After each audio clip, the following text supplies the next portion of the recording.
We have testing for accountability purposes, and I think that's what's critical here is the idea that testing is in place for kids' performance to be accountable to taxpayers, to parents. If we want to get rid of testing, we could do it tomorrow by having a system that's built on school choice, a system that's built on parental accountability, because accountability is the key here.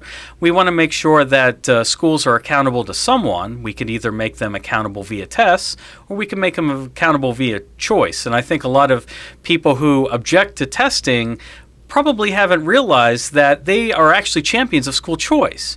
Because if they want to get rid of testing, they would need to find an alternative way to hold schools accountable.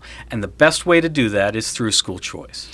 If we went down that road, would that essentially mean that if a parent just either knew or felt in their gut, just based on living with their child and knowing how well or how poorly they were reacting to homework, for example, that if they thought they weren't doing well, they would just say, hey, I've got another option. I'm going to go to a different school, see if that is any different. That's exactly right. And in a situation like that, schools would still test. I mean, we would not get rid of testing completely, but they wouldn't be the kind of testing we have now.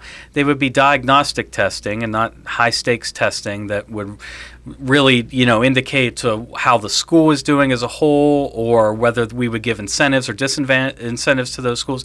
They would be able to look at these tests for each student and determine how they're performing. A parent would be able to look at these tests and realize whether their child is being underserved or whether they're being educated to the best of their ability.